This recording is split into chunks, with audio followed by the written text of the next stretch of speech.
Good afternoon friends, Samatva academy of સાયન્સમાં આપનું સ્વાગત છે. આપણે જાણીએ છીએ એ મુજબ ગુજકેટની એક્ઝામ આજે લેવાની બાયોલોજીનું પેપર સોલ્યુશન આપણે કરવા જઈ રહ્યા છીએ. એકંદરે કહું તો બાયોલોજીનો પેપર એનસીઆરટી બેઝ હતો કમ્પ્લીટલી.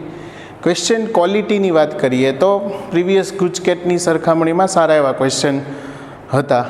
એટલે સ્ટુડન્ટે જો વ્યવસ્થિત રીતે એનસીઆરટી પ્રિપેર કરી હોય તો લગભગ એક ક્વેશ્ચનમાં તકલીફ પડે એવા નહોતા. કમ્પ્લીટલી ટેક્સ્ચ્યુઅલ બેઝ હતા, પણ અમુક ટ્રિકી ક્વેશ્ચન હતા કે જેમાં થોડુંક ધ્યાન રાખવું પડે.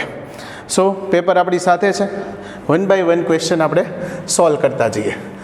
પહેલો જ ક્વેશ્ચન છે, એચજીપી જનીનમાં જોવા મળતા બધા જીનોમના કોડિંગ અને નોન કોડિંગ એટલે બંને ભાગનો સમાવેશ થઈ ગયો મિત્રો.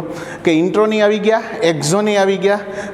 ક્યાં જનીન ઉપર ઇન્ટ્રોન છે, ક્યાં એક્ઝોન છે, ક્યાં ઇન્ટ્રોન છે, એક્ઝોન છે, એને ગોઠવવાની જે પદ્ધતિ છે કે જેને સિક્વન્સ એનોટેશન કહેવાય, તો એમાં આન્સર આવશે એ, ક્રમબદ્ધ કરવું અથવા શૃંખલાને ક્રમબદ્ધ કરવાની પદ્ધતિ. ત્યાર પછીનો ક્વેશ્ચન છે, પ્રાકૃતિક પસંદગીની પ્રક્રિયામાં ઘણા વ્યક્તિગત સજીવો સરેરાશ ઉપરાંત, હવે હાર્ડી વિનબર્ગમાં 3 શક્યતાઓ મિત્રો આપેલી છે. જો મેક્સિમમ સભ્યો સરેરાશ મૂલ્ય પ્રાપ્ત કરે તો વસ્તી સ્થાયી રહે. જો સરેરાશ ઉપરાંતના મૂલ્ય એટલે કાં તો પ્રભાવી એલીલની માત્રા વધી જાય, કાં તો પ્રચ્છન્ન એલીલની માત્રા વધી જાય, તો એ દિશાકીય ફેરફાર દર્શાવે, એટલે આન્સર આવશે ડી. ત્યારબાદ સર્પવિષ વિરુદ્ધ તૈયાર કરેલ એન્ટીબોડી કયા પ્રકારની પ્રતિકારકતાનું ઉદાહરણ છે? તો બેઝિક કોન્સેપ્ટ છે મિત્રો, જ્યારે શરીરમાંથી એન્ટીબોડીનું સર્જન થાય તો એ સક્રિય પ્રતિકારકતા કહેવાય, અને જ્યારે બહારથી એન્ટીબોડી પ્રવેશ કરાવવામાં આવે તો એને નિષ્ક્રિય પ્રતિકારકતા કહેવાય. તો આન્સર આવશે નિષ્ક્રિય, કારણ કે એન્ટીબોડી દાખલ કરીએ છીએ. ત્યારબાદ જૈવ નિયંત્રકો તરીકે વર્તા સૂક્ષ્મજીવો માટેનો સત્ય વિકલ્પ શોધો. 3 એક્ઝામ્પલ તમને આપેલા છે.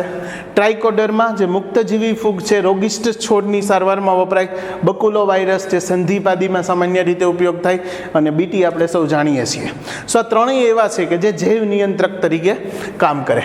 ત્યારબાદ બેસિલસ અમાઇલો લિક્વિફિશિયન્સ એચમાંથી મેળવાયેલ ઉત્સેચક ક્રમ 1 માટે રિસ્ટ્રિક્શન ઉત્સેચકનું સાચું નામકરણ કયું થશે? તો બેસિલસ બામ થશે, એચ એની સ્ટ્રેન અને 1 એનો ક્રમ, તો ઉત્સેચકનું નામ થશે બામ H1. ત્યારબાદ નેક્સ્ટ, વસ્તી એક જાતિને હાનિ થાય છે જ્યારે બીજી જાતિ અપ્રભાવિત રહે, એટલે રિલેશન મિત્રો 0- પ્રકારનો થયો. એક જ રિલેશન થાય જેને કહેવાય પ્રતિજીવન, જેમાં એક જાતને નુકસાન થાય અને એક જાત તટસ્થ રહે. આન્સર આવશે. ત્યારબાદ દૈહિક સંકરણ, જેમાં આપણે પોમેટોનું નિર્માણ કરીએ, જે બટેટા અને ટમેટાના દૈહિક સંકરણથી મળે, જેમાં આપણે પ્રોટોપ્લાસ્ટ ફ્યુઝન કરીએ, એટલે કે જીવરસનું સંયુગ્મન કરીએ. શેનું સંયુગ્મન કરવામાં આવે એમ જ પૂછેલું છે, તો આન્સર આવશે જીવરસ. ત્યારબાદ ચકલી બીજ ખાય છે, આ પછી ચકલી કીટકો ખાય છે. આ બંને પરિસ્થિતિ માટે તેનું પોષક સ્તર, અહીંયા મિત્રો ભૂલ થાય એવી છે, તમારે પોષક સ્તરનો ક્રમ ગોતવાનો છે, નહીં કે ચકલીનો. ચકલી અહીંયા વાત કરશું તો ચકલી પ્રાથમિક ઉપભોગી થશે, દ્વિતીયક ઉપભોગી થશે. પણ એનું પોષક સ્તર છે એ દ્વિતીયક અને તૃતીયક થાય, તો આન્સર આવશે બી, દ્વિતીયક અને તૃતીયક. ત્યારબાદ પ્રકૃતિ દ્વારા પ્રદાન કરવામાં આવતો ઓક્સિજન અને જૈવ વિવિધતાના સંરક્ષણ માટેની કઈ દલીલ છે? મિત્રો એને વ્યાપક ઉપયોગિતાવાદી દલીલ કહેવાય, કે જેની આપણે કોઈ કોસ્ટ ચૂકવવી પડતી નથી, પણ આપણે બધા સ્વતંત્ર રીતે એ ઓક્સિજનનો ઉપયોગ કરી શકીએ છીએ. તો આન્સર આવશે બી. ત્યારબાદ જનીનિક દ્રષ્ટિએ ગેઇટેનોગમી સ્વફલન સાથે સમાનતા ધરાવે. યસ, કારણ કે એક જ વનસ્પતિમાં ફલન થશે એટલે જનીનિક ફેરફાર થવાનો નથી. ગેઇટેનોગમીમાં પરાગરજ એ જ વનસ્પતિ પરથી આવે, કારણ મિત્રો સ્પષ્ટ આપી જ દીધું છે. તો આન્સર આવશે એ ને આર બંને સાચા, આર છે એની સમજૂતી. નેક્સ્ટ, સામાન્ય વિદ્યાર્થીઓ માટેનો ક્વેશ્ચન છે. આકૃતિ આપી છે તમને ભ્રૂણપોષની, નામ નિર્દેશન કરવાના છે. તો વાય છે એ ભ્રૂણપોષ થશે, એક્સ છે એ બીજાવરણ થશે, અને ઝેડ છે એ બીજપત્ર થશે. એક દળીનો ભ્રૂણપોષ આપણે ગણી શકીએ. આન્સર આવશે એ. ત્યારબાદ શુક્રપિંડની શુક્રોત્પાદક નલિકામાંથી સૌપ્રથમ વૃષણજાળ શરૂ થાય, અને વૃષણજાળ શુક્રવાહિકામાં ખુલે. ક્રમ સીધો છે, એક્સ મારફતે વાયમાં ખુલે, વૃષણજાળ મારફતે શુક્રવાહિકામાં ખુલે. તો મિત્રો એ ક્રમ છે એ આઈએમપી જ છે, તમને કીધેલું જ. ત્યારબાદ પુરુષ અને સ્ત્રી બંનેમાં વાપરી શકાય તેવી ગર્ભ અવરોધક પદ્ધતિ કઈ? બંને વાપરી શકે કોમન. તો એક તો નસબંધી છે જે બંનેમાં કરાવી શકાય, સ્ત્રી નસબંધી, પુરુષ નસબંધી, અને એક ભૌતિક અવરોધની પદ્ધતિ છે જે બંનેમાં વાપરી શકાય. તો અવરોધ અને બંધીકરણ આન્સર આવશે. ત્યારબાદ એક જ રંગસૂત્રના બે જનીનો ભૌતિક જોડાણ, જે જનીનો વચ્ચેના અંતર ઉપરથી જો જનીન વધુ નજીક હોય તો એકબીજાને ચુસ્ત રીતે જોડાયેલા હોય, આ ઘટનાને સહલગ્નતા કહેવાય, જે સૌપ્રથમ થોમસ હન્ટ મોર્ગન દ્વારા સમજાવવામાં આવી. તો આન્સર આવશે બી. ત્યારબાદ યુટીઆરનું પૂરું નામ અનટ્રાન્સલેટેડ રીજન કહેવાય, જે એમઆરએનએના બંને છેડા ઉપર વધારાનો ભાગ છે, જે ભાષાંતરણ રહિત વિસ્તાર તરીકે ઓળખાય છે. ત્યાર પછીનો ક્વેશ્ચન જોડકું હતું. વર્ષ પ્રમાણે ઘટનાઓ કહેવાની હતી ઉદ્વિકાસની. 65 મિલિયન વર્ષો પૂર્વે ડાયનાસોર અદ્રશ્ય થયા, આપણે જાણીએ છીએ. 320 મિલિયન વર્ષ પૂર્વે સામુદ્રિક શેવાળ અસ્તિત્વ ધરાવતી હતી. 500 મિલિયન વર્ષ અગાઉ અપૃષ્ઠવંશી આવ્યા, અને 350 મિલિયન જડબાવિહીન મત્સ્ય આવે. બરાબર. તો શરૂઆતના પોઈન્ટ તમને લખાવેલા જ છે, એના ઉપરથી જ જોડાઈ જશે. આન્સર આવશે સી. ત્યારબાદ કયા રાસાયણિક ઘટકના ઉપયોગની આડઅસરથી સ્ત્રીઓમાં ભગ શિશ્નિકામાં વધારો થાય? આ મિત્રો માનવ સ્વાસ્થ્યને રોગોમાં લાસ્ટમાં લખ્યું છે. કેનાબોલિક સ્ટીરોઇડ, એનાબોલિક સ્ટીરોઇડ વધુ પડતી લેવામાં આવે ગર્ભી અવસ્થા દરમિયાન. તો કેટલાક જનન અંગોમાં શુક્રપિંડના કદમાં ઘટાડો થાય, સ્ત્રીઓમાં કેટલાક નર જાતીય લક્ષણોનો વિકાસ થાય. આ બધા મુદ્દા જોશો ત્યાંથી તમને મળી જશે. સો આન્સર આવશે એનાબોલિક સ્ટીરોઇડ. ત્યાર પછીનો કયા જીવાણુ, આ બરોબર જોવાનું હતું મિત્રો, બેક્ટેરિયા મુક્ત જીવી વસે છે? રાઇઝોબિયમ સહજીવી છે, ટ્રાઇકોડર્મા આવશે જ નહીં કારણ કે ફૂગ છે. ઓસિલેટોરિયા સાઇનોબેક્ટેરિયા છે. સો એક જ આન્સર વધ્યો, એઝોસ્પિરિલિયમ. તો આન્સર આવશે ડી.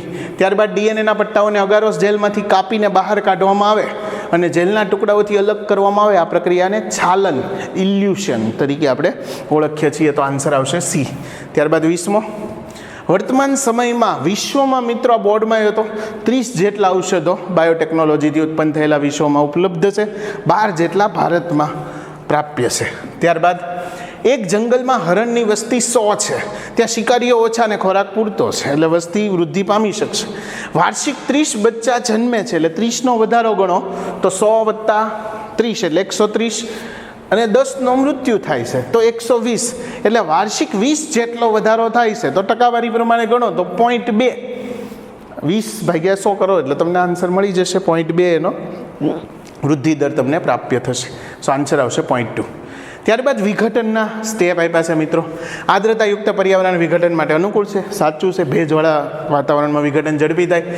ઓછું તાપમાન અજારક વિઘટનને અવરોધે છે, એ પણ સાચું છે, કારણ કે ઊંચું તાપમાન હૂંફાળું પર્યાવરણ આવશ્યક છે. નાઇટ્રોજનયુક્ત મૃત અવશેષી ઘટકો વિઘટનને અવરોધતા નથી મિત્રો. જો નાઇટ્રોજનયુક્ત ઘટકો હોય તો વિઘટનનો દર ઝડપી બને. સો એ વિધાન ખોટું થશે. મૃત અવશેષી ઘટકો કાઇટિન સભર હોય તો વિઘટન ધીમું થાય. અહીંયા ઝડપી લખ્યું છે એટલે એ પણ ખોટું થશે. અને હૂંફાળું પર્યાવરણ વિઘટન માટે અનુકૂળ છે, તો એ સાચું છે. તો પહેલું, બીજું અને પાંચમું આ 3 સાચા થશે. આન્સર આવશે એ. ત્યારબાદ લુપ્ત થયેલા પ્રાણીને એના દેશની જોડવાનું છે. તો ડોડો મોરેશિયસ આવશે, ક્યુગા આફ્રિકા આવશે, થાઇલેસીન ઓસ્ટ્રેલિયા અને સ્ટીલર સી કાઉ રશિયા. સો બધા તમે પરિચિત હશો. જોડકું ખાલી કરેક્ટ ધ્યાન રાખી જોડવાનું હતું. ત્યારબાદનો ક્વેશ્ચન, જો આવૃતબીજધારી વનસ્પતિના ભ્રૂણપોષીય કોષમાં, હવે મિત્રો ભ્રૂણપોષીય કોષની વાત કરો તો એ 3n હશે, 24 છે તો n બરાબર 8 મળશે. તો MMC, હવે MMCની વાત કરું તો MMC 2n હશે. તો જો n 8 હોય તો MMC 8 × 2 એટલે કે 16 થશે. તો આન્સર એમાં આવશે 16, કારણ કે 2n થશે. એટલે ખાલી પ્લોઇડી ડિસાઇડ કરો તો ગણતરી કરવાની જરૂર નથી, સીધો આઈડિયા આવી જેવો ક્વેશ્ચન હતો. ત્યારબાદ નીચેના પૈકી કયો અંતઃસ્ત્રાવ જરાયુ દ્વારા સ્ત્રાવ પામતો નથી? આ થોડોક કન્ફ્યુઝિંગ ક્વેશ્ચન છે, કારણ કે આમાં 2 આન્સર આવવાની શક્યતા છે. એક તો સી ગોનેડોટ્રોફિન, જે પિચ્યુટરી દ્વારા સ્ત્રાવ પામે એટલે FSH-LH, અને એક આવશે રિલેક્સિન, કારણ કે રિલેક્સિનનો સ્ત્રાવ આપણી NCERT 12માં લખ્યું છે કે અંડપિંડ દ્વારા થશે.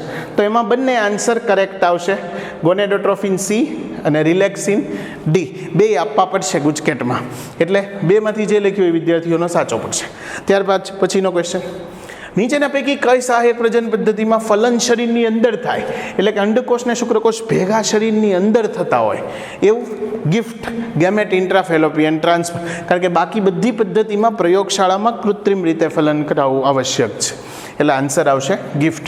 ત્યારબાદ વિકૃતિના સંદર્ભમાં અસંગત વિકલ્પ કયો છે? સો ધ વ્રીઝે વિકૃતિ વિશેનો ખ્યાલ આપ્યો હતો.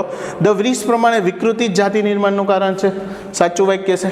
યુગો ધ વ્રીઝના મતે વિકૃતિ નાની અને દિશા સૂચક હોય નહીં મિત્રો, મોટી અને દિશાવિહીન હોય. આપણે આવે જ છે કે વિકૃતિ માટેનું એક પગલું, હે ને? સો એ વિધાન ખોટું થશે. ત્યારબાદ જોઈ લઈએ ડીએનએના અનુક્રમમાં આવતો વૈકલ્પિક, એને જ વિકૃતિ કહેવાય. પરિણામે સજીવના જનીન પ્રકાર સ્વરૂપ પ્રકાર એ વિકૃતિ માટે આચું છે, તો આન્સર આવશે બી.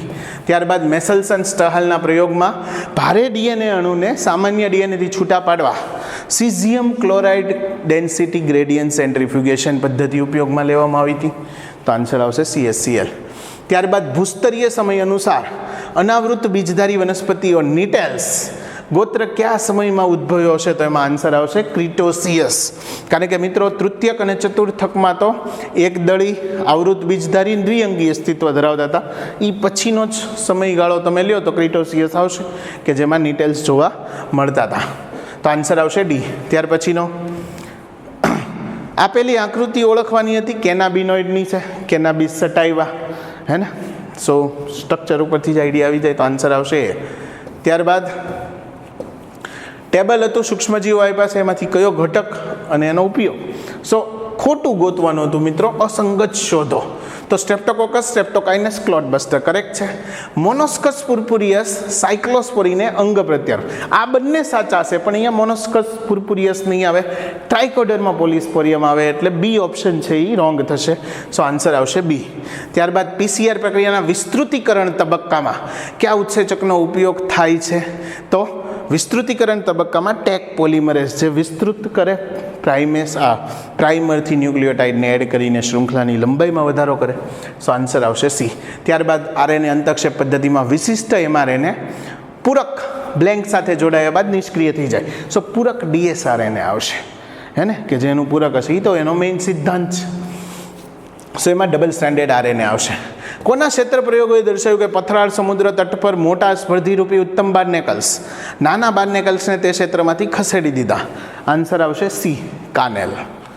ત્યારબાદ જો એક નિવસન તંત્રમાં ઉત્પાદક સ્તરે 1000 જૂલ ઉર્જાનો સંગ્રહ થતો હોય તો પ્રાથમિક ઉપભોગ સ્તરે 100 હોય, દ્વિતીયક ઉપભોગી સ્તરે 10 હોય, તૃતીયક ઉપભોગી સ્તરે 1 હોય. સો આપણને પૂછ્યું છે દ્વિતીયક ઉપભોગી, તો આન્સર આવશે 10, હે ને? કારણ કે ઉર્જાનું ટ્રાન્સફર 10% જેટલું થાય છે આપણે જાણીએ છીએ, તો એ પ્રમાણે તમે કરી શકો. ખાલી જગ્યા દ્વારા જૈવ વિવિધતા શબ્દ પ્રચલિત કરવામાં આવ્યો એડવર્ડ વિલ્સન, હે ને? જે પ્રકૃતિવિદ હતા, જેણે સૌપ્રથમ જૈવ વિવિધતા વિશેની માહિતી રજૂ કરી હતી ને શબ્દ આપ્યો હતો. ત્યારબાદ કોલમ 1, 2 અને 3 માટે યોગ્ય જોડ ધરાવતો વિકલ્પ શોધો. સો એક સદની વનસ્પતિ હોય જેમાં સ્વફલન અટકાવી શકાય પરંતુ ગેઇટેનોગેમી ન અટકાવી શકાય, દિવેલા, મકાઈ, તો એક QX એક એ બને છે, અને બીજું બનાવો દ્વિસદની વનસ્પતિ હોય તો એમાં સ્વફલન ગેઇટેનોગેમી બંને અટકાવી શકાય, પપૈયા અને ખજૂરી, તો બીજું બને છે 2PY. સો આપણી પાસે બે ઓપ્શન છે, 1QX 2PY, તો એ તમારે આમાંથી સિલેક્ટ કરવાના હતા. 1QX જે મળી જાય, આન્સર આવશે ડી. ત્યારબાદ આકૃતિ આપી છે ફલનની. સો અંડકોષને ઘેરીને શુક્રકોષો આવેલા છે, અંડકોષના જુદા જુદા ભાગો કહેવાના છે. સો આપણે જાણીએ છીએ આ ઝોના પેલ્યુસિડાનું સ્તર છે, ત્યારબાદ આ કોરોના રેડિયેટાના કોષો, અને અંદરનો અવકાશ એને પ્રીવિટેલાઇન અવકાશ કહેવાય, પેરીવિટેલાઇન અવકાશ. સો એ પ્રમાણે આમાં આન્સર આવશે સી. ત્યારબાદ STIનું જૂથ સંપૂર્ણ સાધ્ય નથી, એટલે એવા રોગો કે જે મટાડી શકાતા નથી, હે ને? સો એમાં આવશે હિપેટાઇટિસ, જનનાંગી હર્પીસ, HIV, જે NCERTમાં ડાયરેક્ટ લાઈન લખેલી છે કે બાકી બધા સમયસર સારવાર કરવામાં આવે તો સંપૂર્ણ સાધ્ય છે, તો આન્સર આવશે બી. જો રંગસૂત્રમાં પુરુષ સામાન્ય રંગઅંધ પુરુષ એટલે પુરુષ રોગિષ્ટ છે મિત્રો, XCY, અને સામાન્ય સમયુગ્મી એટલે સ્ત્રી પણ વાહક લેવાની નથી, તો સ્ત્રી સામાન્ય થશે. સો સામાન્ય સ્ત્રીને રંગઅંધ પુરુષનો ક્રોસ કરીએ આપણે તો એક પણ સંતાનોમાં રોગ આવવાની સંભાવના રહેતી નથી, તો એમાં પર્સન્ટેજ વાઇઝ જોવા જાવ તો 0% આવશે, આન્સર આવશે ડી. તો આ મિત્રો ઓવરઓલ પેપર 40 ક્વેશ્ચન હતા. જો થોડાક એક્યુરેસી હારો તો વિદ્યાર્થીઓ ફૂલ માર્ક આરામથી મેળવી શકે એવો પેપર હતો. Okay, thank you.